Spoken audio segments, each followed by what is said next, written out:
Your father's building is already in escrow, my brother said, reaching across the table for the bread basket, as though he'd just mentioned the weather. We use the management clause. The proceeds are going into the new location. It's done. I had driven 3 hours across the desert to have dinner with my family.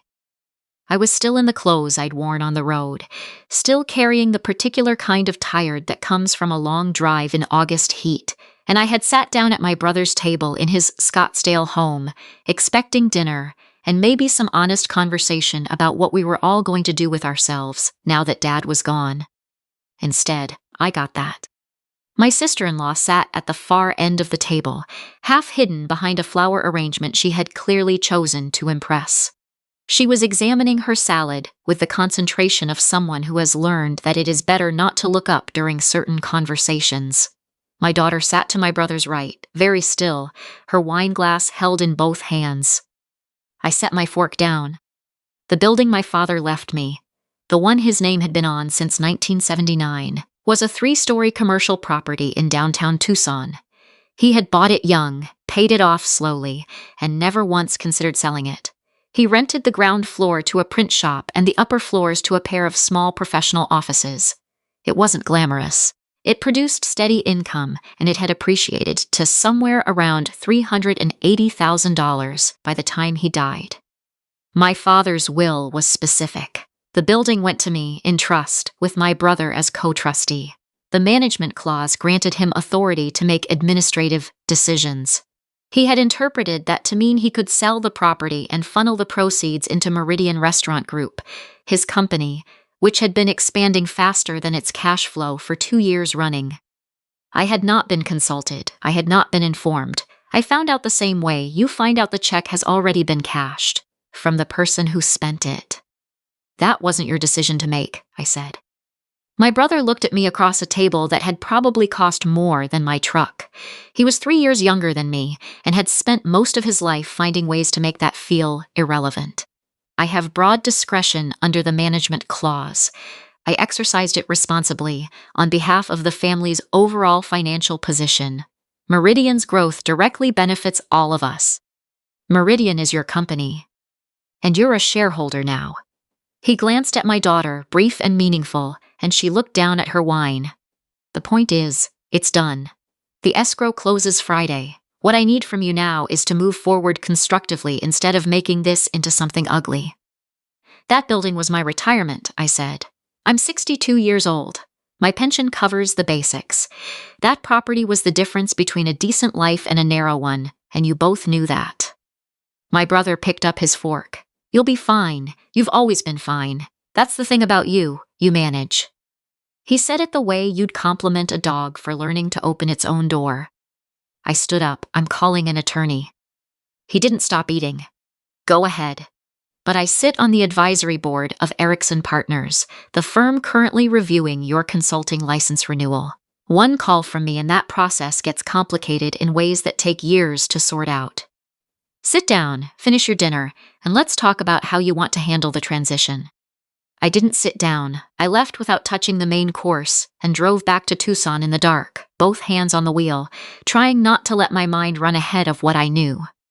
By the following Thursday, I understood that my brother had not been idle while I was deciding what to do. The engineering licensing board called to inform me that a formal complaint had been filed against my credentials, alleging fraudulent documentation on a 2019 municipal drainage project. I knew every detail of that project. The documentation was pristine. It didn't matter. Pending investigation, my consulting license was suspended. My daughter called that same evening. She asked how I was sleeping. She said she'd spoken to a few of my old colleagues, just out of concern, and that people had noticed I seemed not quite myself since the funeral. She said she and my brother were worried about my cognitive health and thought I should see a doctor. She said it with such practiced gentleness that for a moment I almost believed she was genuinely worried. I'm going to challenge the escrow, I told her. A pause. Dad, that's going to cost money you don't have. And honestly, given what people are saying about you right now. What people are saying isn't true. I know you believe that, she sighed.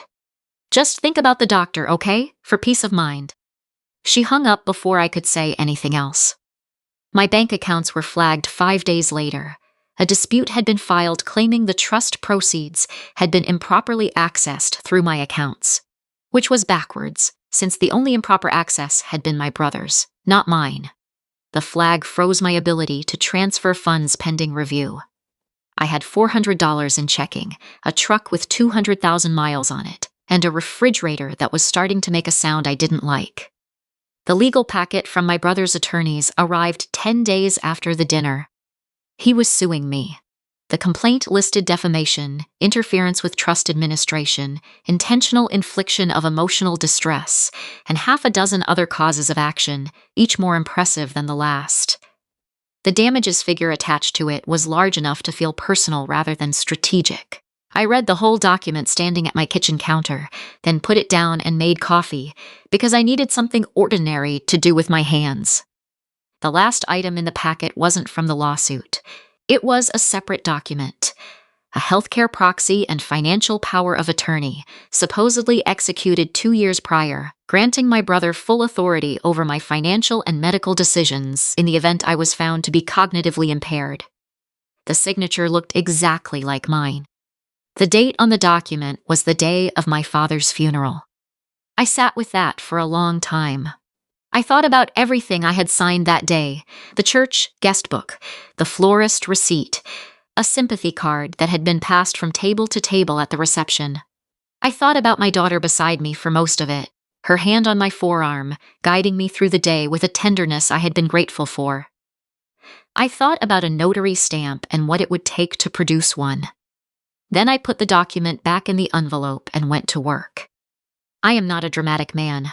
I spent 35 years looking at structural drawings and finding the place where the load was going to go wrong, and that work trains you to be methodical when everything else is telling you to panic. I did not hire a private investigator. I did not confront anyone. I went to the Tucson Public Library every morning for 3 weeks and sat at a computer terminal and worked through every public document I could find that touched Meridian Restaurant Group and the entities connected to it. I am not an accountant, but I have read more financial documents in my career than most people realize engineers have to read, and the structure of what I found did not make sense for a legitimate restaurant operation. Meridian had a real estate holding subsidiary, incorporated 18 months earlier. That subsidiary had received a capital infusion in the past 3 months, the proceeds from my father's building, as near as I could tell from the timing and the amounts. It had used that capital to purchase 2 commercial properties and had immediately leased them back to Meridian at rates roughly 40% above market. The above-market lease payments created paper losses in the subsidiary. Those losses were being applied to offset income that Meridian was reporting from what it called private licensing arrangements, arrangements that did not appear in any of the company's public disclosures, and that I could not account for through any normal business activity. I sat back from the screen. My eyes were burning from 3 weeks of library fluorescence and blue light. I scrolled to the subsidiary's original filing with the Arizona Corporation Commission. My name was on it, not as an investor, not as a passive stakeholder, as managing member, the person legally responsible for the entity's operations and, if it came to it, its liabilities. My brother had not just converted my inheritance into his operating capital. He had registered me as the responsible party for the entity doing the laundering, so that if anyone ever looked too closely at the money flows, the person whose name was on the paperwork was not his. It was mine. The retired structural engineer with the suspended license and the documented history of erratic behavior since his father's death. That was what the cognitive complaints were for. I was being positioned not just as a victim, but as a useful defendant. I closed the browser, sat very still for a moment, and then walked to the parking lot and called a man I had not spoken to in 4 years. His name was Ballard. We had worked together on a federal courthouse project in 2005.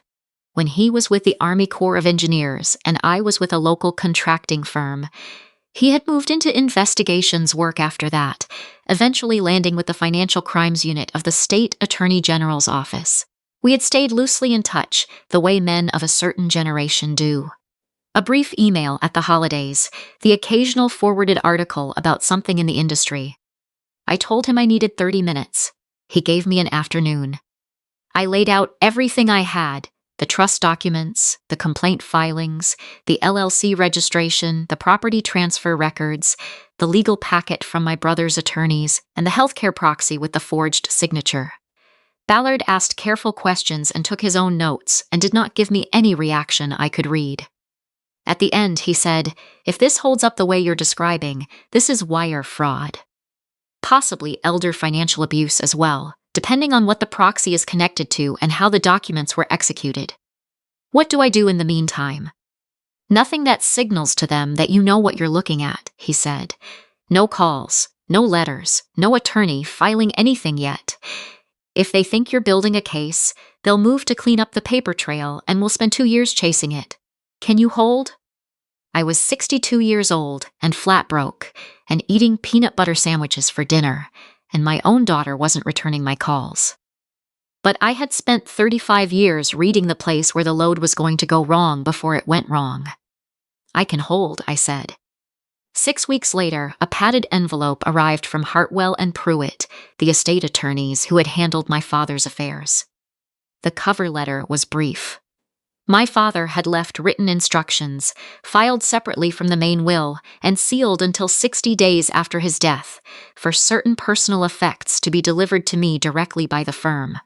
The instructions had been written in his own hand and witnessed by one of the junior partners more than a year before he died. He had given the items to the firm to hold under seal, the letter said, because he believed there might come a time when the record would matter. Inside the envelope was a Sony microcassette recorder from around 1988, matte black, worn smooth at the edges, and 11 small tapes in a rubber-banded stack, each labeled in my father's handwriting with dates. I recognized the recorder immediately. It had sat on the corner of his desk in the study for my entire adult life. He had been an attorney before he retired, and he had recorded conversations in that office for 40 years. Client calls, difficult meetings, notes to himself dictated at the end of the day. He never quite stopped after he retired. It was just something his hands did when he sat down at that desk. It was as natural to him as locking the door behind him when he left. The last tape in the stack was dated 9 days before he died. I sat at my kitchen table. The afternoon light was coming through the window at a low angle, the way it does in October in Arizona, long and copper-colored, and the house was very quiet. I put the tape in the recorder and pressed play. For the first 20 minutes, there was almost nothing. The ambient hiss of a running tape, a distant television, the sound of my father's shallow breathing somewhere close by. Then I heard a door open. Then my daughter's voice, speaking low, the recorder's on the desk. "My brother, don't touch it. He doesn't track it half the time anymore. Leave the door."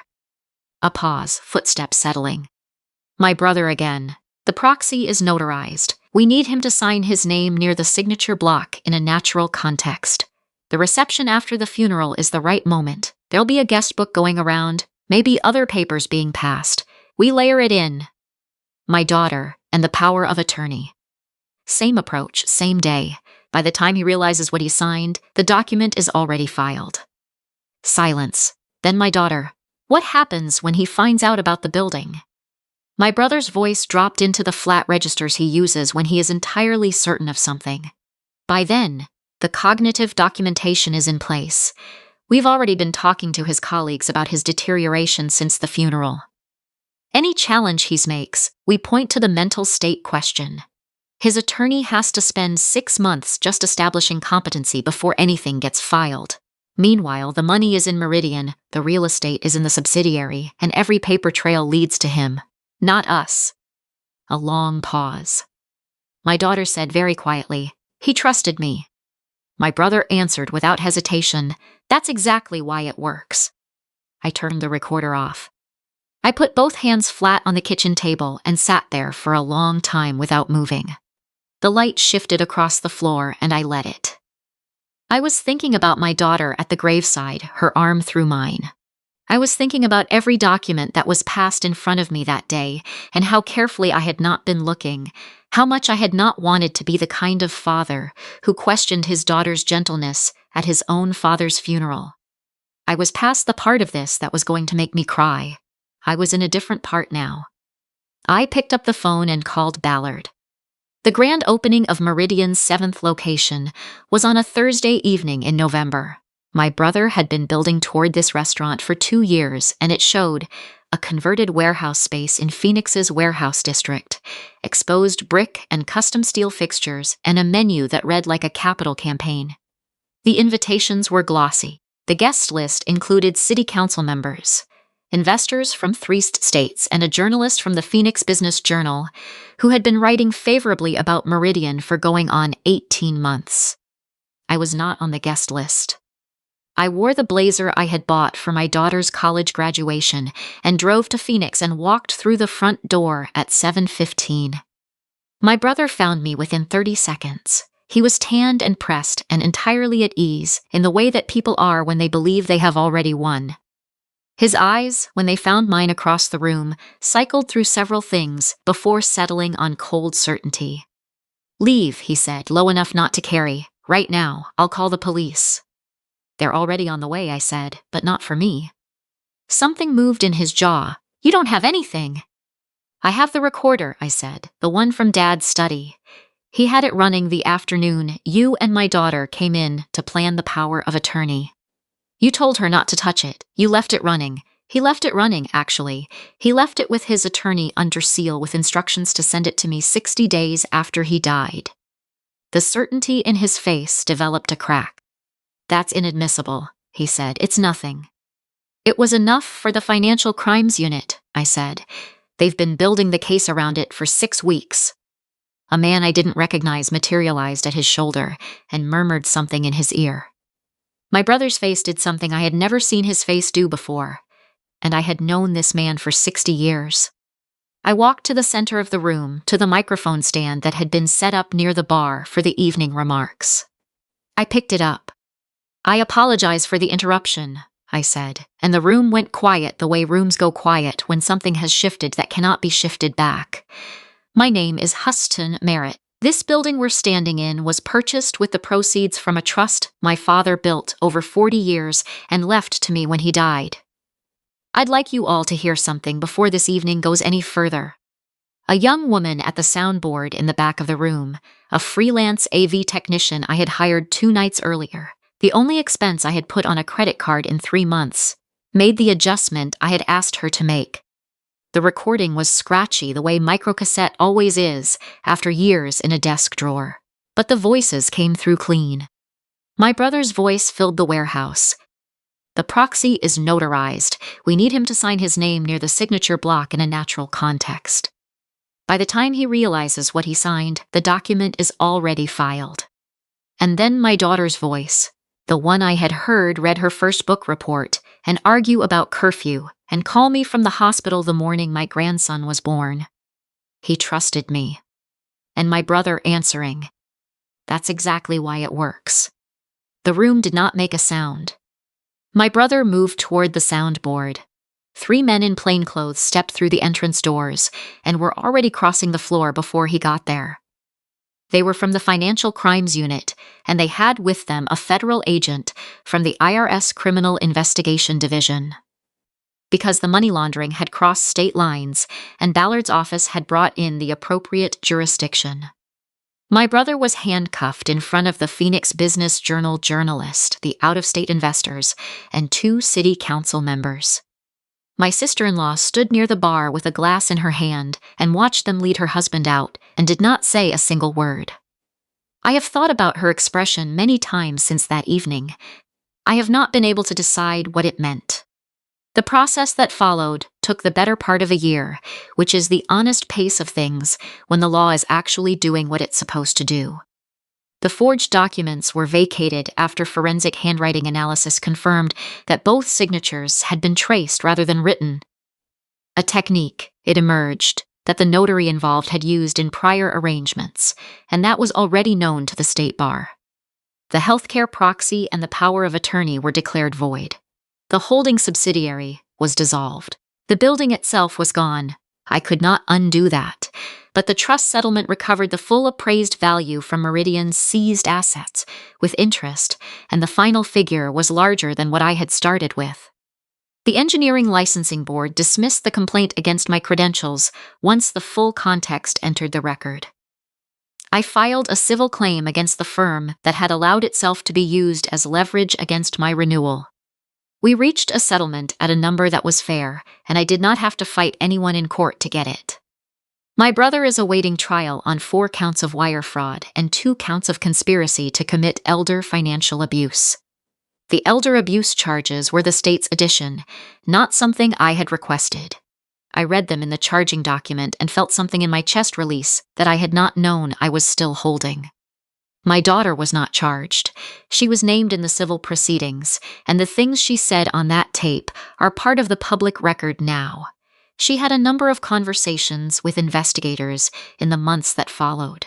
Whether she fully understood the scope of what her uncle had built around my name, or whether she told herself it was simpler than it was, I can't say. Some things I have stopped trying to know. She has not called me.